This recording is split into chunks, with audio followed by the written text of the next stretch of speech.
shrouded in mystery, passing away in 1881 at the age of 19. Throughout generations, her story and legends have been shared with the residents of Ridgeway and beyond. From supposedly being a witch and being burned at the stake, to claims that if a person sees her, they will die shortly after. These are just a few, but who was Annabelle Davis? The records are scarce, and the legends are the most prevalent source of information from her brief life. There is a story that Annabelle wants to be told, and this is it. Being a small town, that Annabelle was definitely different. There was some mysticism about her. I think that she was special, and people like that stand out, especially, in a small town.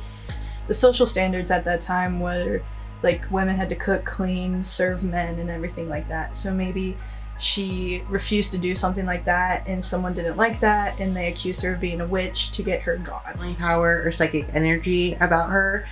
Back in those times, that was a very closed off topic to talk about. Well, Ridgeway has always been a small town, and in true small town fashion, something big happens and people tend to talk about it years after it happens.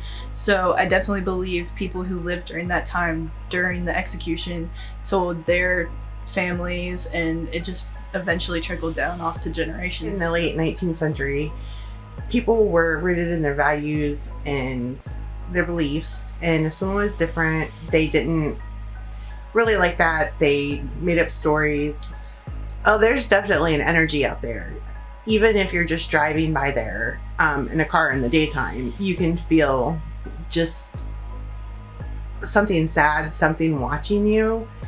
It doesn't even matter where you're at in the cemetery. You could be by Annabelle's grave, or you could be in the newer part. It feels heavy. You definitely feel a heavier, darker presence with you. And I typically don't get scared, but I've definitely been spooked a couple times, just even going around the grave or just driving past the cemetery alone. Them dragging her out of her house and burning it down, I believe that that's false. You see her on the anniversary of her death, then a couple days you will die.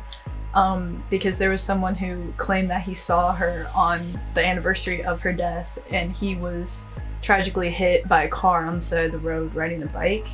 People that lived in this town and the families, and it got exaggerated quite a bit. People have told different variations to make the story seem more enticing, I would say. The saying is, remember youth as you pass by, as you are now, so once was I. As I am now, so you must be. Prepare for death and follow me. And, with her being so young, it kind of tells you not to take life for granted, try to live, and you never know what's going to happen. It wasn't malicious, and she probably was just different than any of the other girls her age at that time. That she struggled. I think that there was some melancholy around her. I think that her being different, like I said before, there was some mysticism about her. I think that if you go out there and poke at her enough, she's tired of it and she wants you to leave her alone. She just wants to rest in peace. Because as a teenage girl now, looking back 100 some years ago, there was definitely a lot of oppression against women at that time, and it was way harder living in that time than it is now. And I feel like she just probably didn't want to be fit in that box of social criteria. So she probably was just a girl trying to survive during that time.